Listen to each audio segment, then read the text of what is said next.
Hello. Man, this is it's really cool to get together with a bunch of people that do B2B marketing. Usually a lot of these conferences are oriented around B2C, and so I think like a lot of folks here, it's just kind of refreshing to be around fellow B2B marketers. So thanks so much for the opportunity today. What This is me, and I've been working in B2B marketing my whole career. I've been building teams, scaling them up. I currently run the marketing team at Mountain. If we've been doing our job, you've seen our ads on streaming television. We are an ad tech company focused on streaming television advertising. And today's talk is modeled after a talk that I gave a couple of months ago. I was invited by a private equity firm to come speak to all of the CROs of their portfolio companies. And what they wanted was for a marketing leader to come to speak to CROs and give them a bit of a sanity check. Because CROs obviously are really critical of marketing because it's a pretty foundational relationship, the relationship between sales and marketing. What I wanted to do today is sort of expand upon that conversation that I had because now we have marketers in the room as well. And so what I want to talk about is how that foundational relationship between sales and marketing, we should really kind of re-examine that. And what I want to do, just as I did in that previous conversation, is to the marketers, I want to give you some sort of insights on the successes that we've been having at Mountain. I'm really proud of the work that we do. I think that a lot of the B2B work that we're doing as marketers is best in class. I want to share some of the things that we do. Feel free to copy off our notes. And to the sales leaders in the room, what I really want to do is give you insight on, in what instances, is it fair to be critical to the marketing operation inside your company? And in what instances, you need to be a little sympathetic because it's a tough gig. As difficult as it is to do B2B sales, B2B marketing can be really challenging as well. And so what we'll talk about today is first why fundamentals matter. I'm very opinionated on this topic. That's specifically for the marketers in the room. Then we'll talk about what Mountain is specifically doing as a marketing operation in terms of boosting lead flow, which is something that a lot of us are kind of concerned with. Next, this is again where I'll be a little controversial, but I want to talk about how ingenuity beats technology. And then finally, a note on the importance of being prolific, specifically with your content marketing operation. And so, again, just to reiterate something that everybody in this room knows, the key to success in this game is making sure that your sales and marketing teams are totally aligned. Like a lot of you, I've experienced instances where I haven't had the best relationship with my counterparts on the sales side, but I've also experienced that how great things can be and how easy life can be when sales and marketing get along really well and it's very symbiotic. And so just two notes, just to kind of reiterate what I said a moment ago. I think to the marketers in the room, what is it that you can do to really improve the pipeline and to support the sales organization in a fair way? And to the sales leaders, again, what are the instances where it's fair for you to criticize marketing, and in what instances should you be sympathetic? And of course, a strong pipeline, everybody benefits from that. I don't really need to kind of point that out. So what can we do to help the sales org step their game up?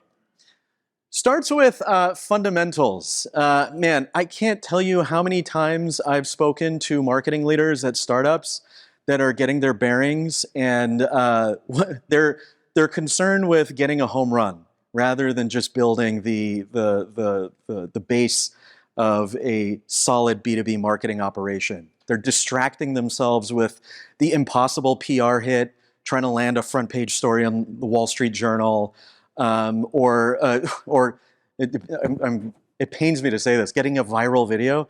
I remember consulting for a brutally technical enterprise technology startup in Silicon Valley, and all the CEO wanted was just a viral video. And so like marketing during the Ice Bucket Challenge was like a very difficult time for a lot of marketing leaders. It was tough. But my point to everybody always is that fundamentals always win. Back to that baseball analogy, you need base hits. You don't need a home run. And a lot of people can get really far with a lot of base hits. What you see here is actually the breakdown of the marketing team that I have over at Mountain. It starts with our digital marketing and performance marketing team. We're best in class. The point that I make to our team is we can't present ourselves to the world as a performance marketing platform if we're not good at it ourselves. This is also my core competency. My background is in performance marketing, so I lean into this a lot. But this is in-house SEO, paid media, marketing analytics. One thing that my director of performance marketing and I always joke about is at the end of every month, we have someone on our team that manually goes through every single closed-won deal in Salesforce and audits the activity history to identify what the first touch actually was. Was it marketing or was it sales? Not because of any sort of like finger pointing, but because we need an accurate understanding of what marketing's impact is on the business. So we prioritize digital marketing success. We also have a content marketing team. If anybody's connected with Mountain on LinkedIn, you've probably seen we put out a lot of content. And I'll talk a little bit more about being prolific in just a moment. Of course, the product marketing team. It's the heartbeat of a B2B marketing organization where a lot of us work for technology companies, and we need those marketers that can translate the work the engineers are doing into something that buyers can really understand. And finally, design and development. We also do all in-house design and web development. This is important for digital marketing teams to be able to have that capability in-house. I've worked in instances where that was outsourced. It enables a lot more creativity and ingenuity when you have that in-house capability of development.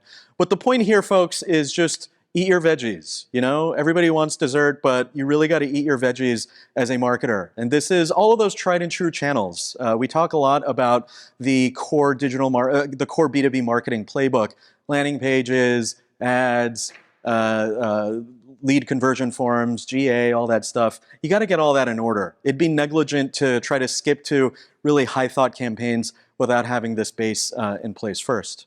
And so my first note to the sales leadership with regards to this topic is a really well-rounded, talented marketing organization is going to be successful for you.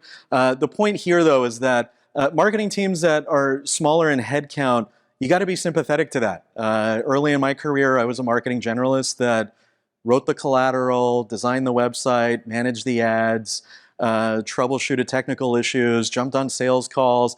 I think some people in the room have probably done that themselves. It's a thankless job. And so, you know, for sales leadership, if that's the kind of marketing team that's supporting you, you have to be cognizant of that and be a little sympathetic for it.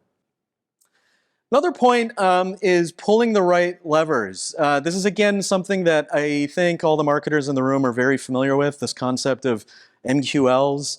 At Mountain, we have two concepts of leads. We have what we call demo requests, people who explicitly want to see the platform, and then we also have what we call content leads. This is essentially everybody else. It's a passive lead. Somebody who's converting on some piece of content, not explicitly requesting a demo, but they've exchanged contact information with us because of something that really kind of interested them. The thing for the sales leaders to understand, if you don't already, speaking on behalf of all the marketers at this whole conference, is that the demo requests, that's a very hard lever to pull. You know, if you're doing everything, if all of your channels are firing on all cylinders, you're probably extracting a steady amount of demo requests on an ongoing basis, but it's a hard lever to pull. It's not as easy as throwing more money at it. Been in that situation a lot as a marketer where you're tapped out on budget. Things are just kind of working the way that they should. Now, content leads, those passive leads, this is where things get a little bit interesting. This is a lever that is relatively easy to pull. And a lot of the activations that you may do, maybe with like publisher partners, syndicated content, dedicated email sends, anything, webinars, anything that you're doing in the way of just driving interest in the brand, a lot of times these are top funnel tactics. These things really move the needle for content leads. And so the important thing with these activations for the sales leaders to understand is, and I've had this conversation with our sales team a lot, is that, again, I'll get you demo requests and I'll work really hard to increase the volume of that. However, I can get you an avalanche of content leads, these passive leads, these people who are interested, but you need to do a little bit more work to flip them into a demo request. And so this is particularly interesting for sales organizations that have an SDR layer, where the SDR is kind of playing the role of qualifier for prospects that come in. This is great SDR fodder, taking someone who attended a webinar but didn't explicitly ask for a demo of the platform. This is precisely the kind of work that the SDR should be doing to flip them into a demo. This is something that we did at Mountain. We instituted a really aggressive campaign to increase our, again, content leads. And we 10x to that year over year. It was a huge avalanche that we brought into the sales organization, but it took the sales team some time to figure out the right messaging to be able to, again, flip those content leads over to demo requests. Next point I want to make, this one's going to be a little controversial, I think, considering the fact that just outside there is a whole exhibiting floor of marketing technology. But for me, my philosophy as a marketing leader is that ingenuity beats technology every single time. The biggest and best campaigns that I've had in my career as a B2B marketer are very low tech, very, very low tech. Because in a lot of those instances, I was working at early stage startups where I just needed ingenuity. I didn't have a budget. The whole marketing budget went towards paying my consulting fee. And I just needed ingenuity to be able to move the needle. And I had this experience too, late last year.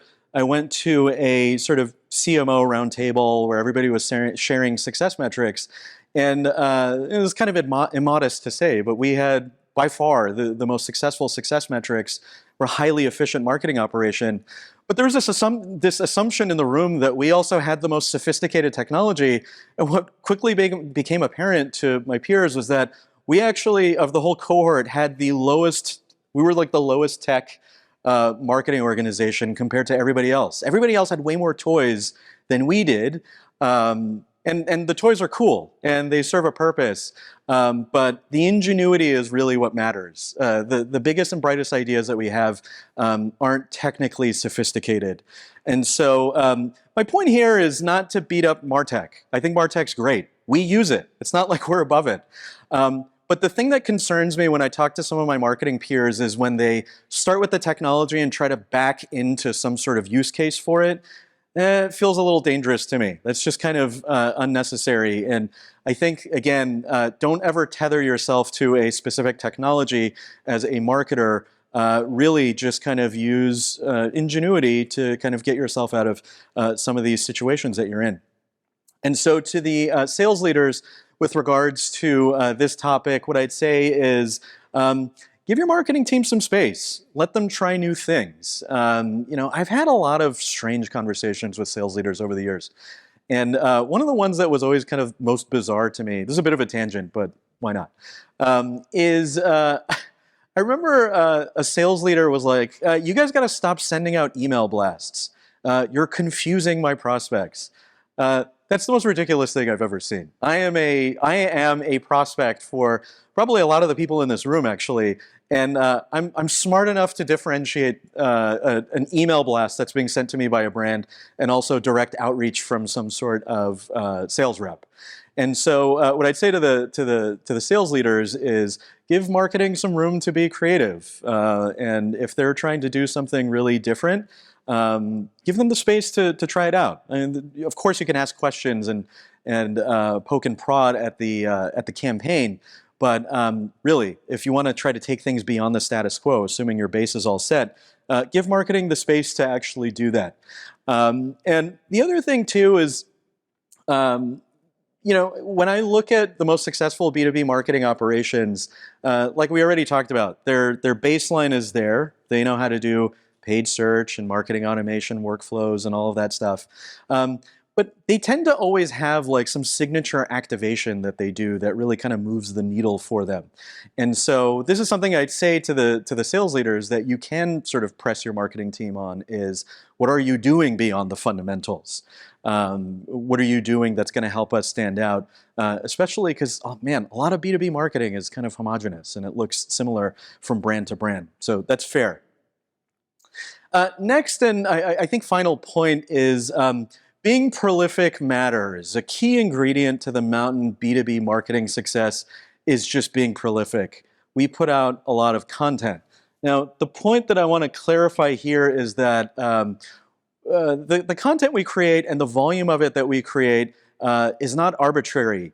I kind of have contempt for content marketing teams that have these like arbitrary goals set up. I don't know if you've ever met a content marketer where they're like, oh, I write 3 blog posts a day, or I post on social 5 times a day.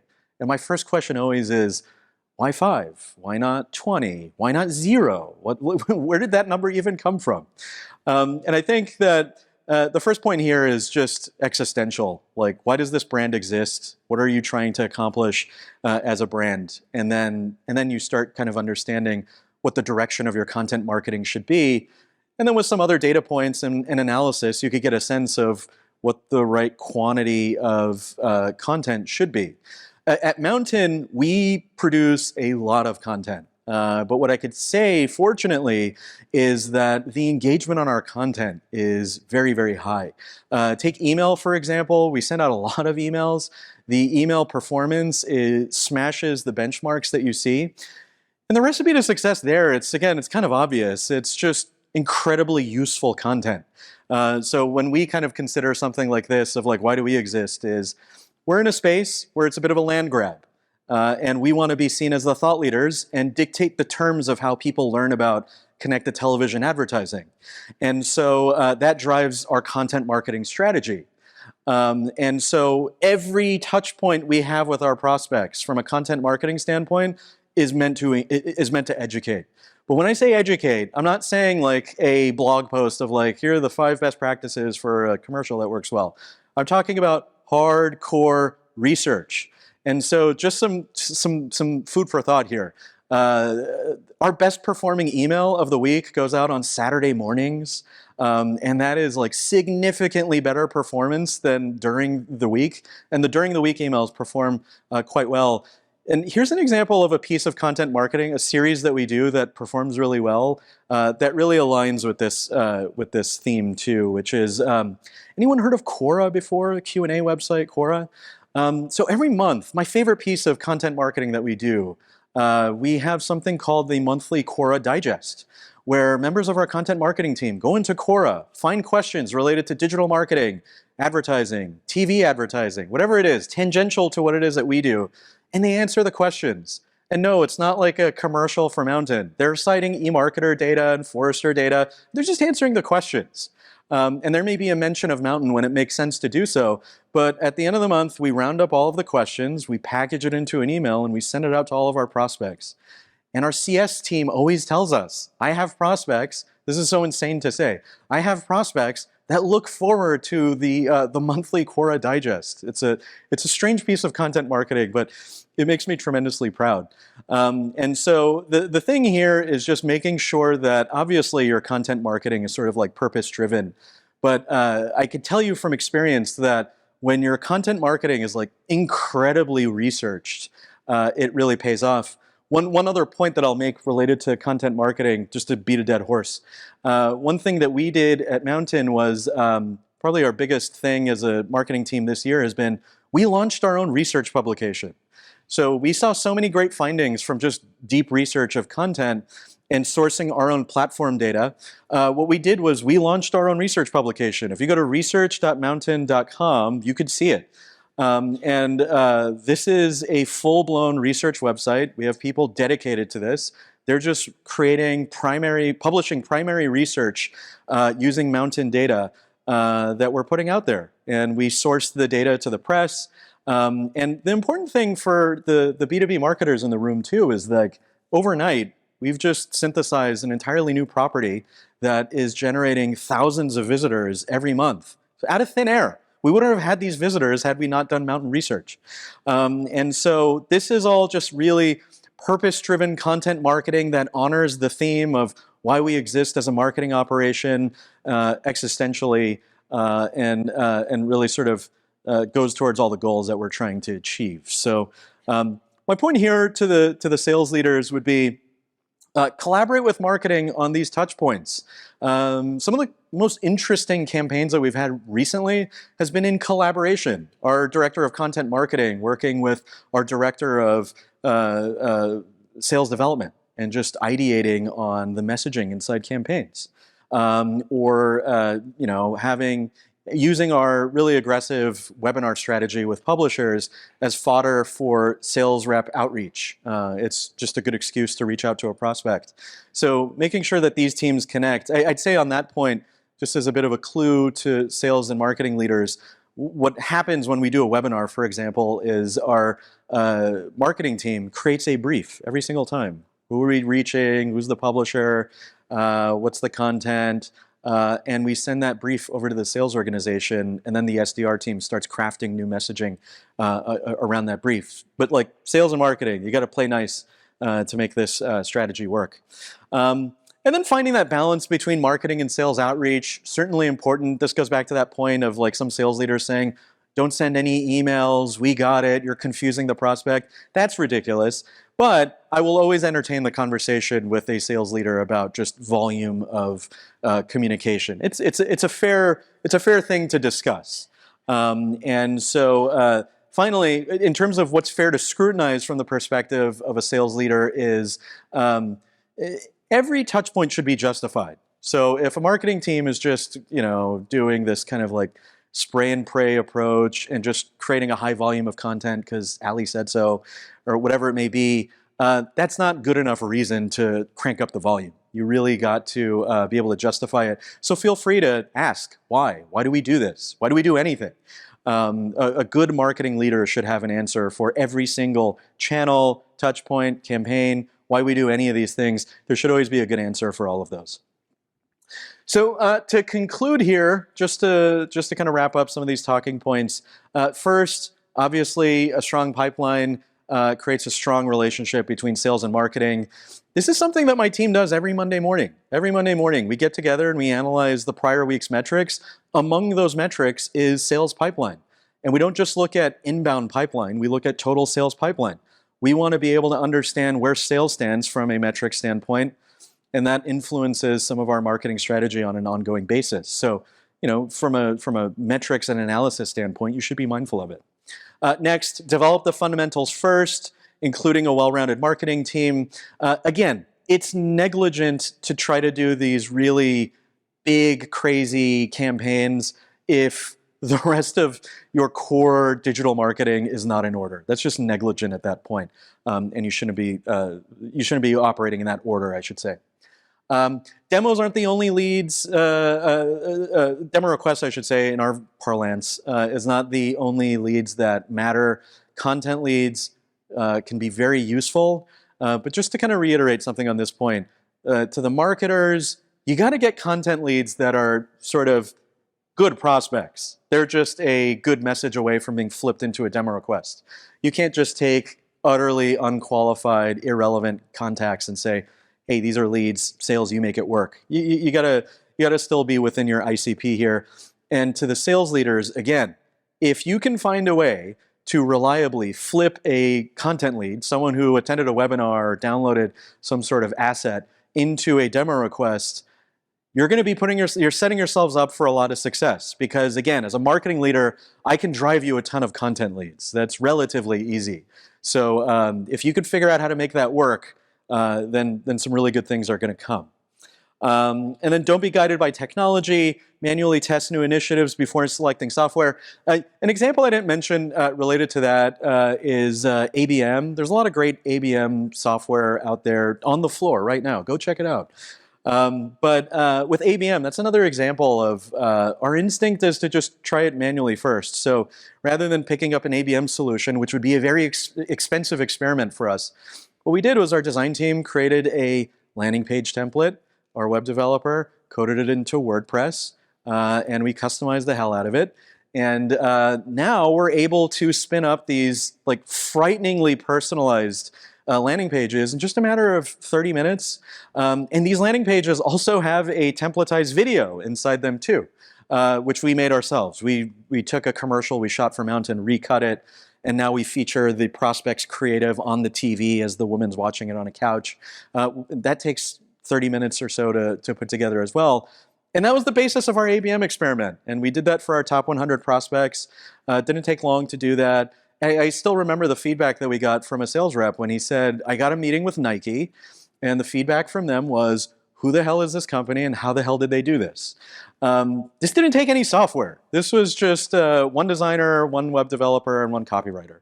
And that gave us some good initial learnings about what at least the landing page component of ABM. I don't want the ABM like platform people to come yell at me and say, hey, ABM's more than just landing pages. I know.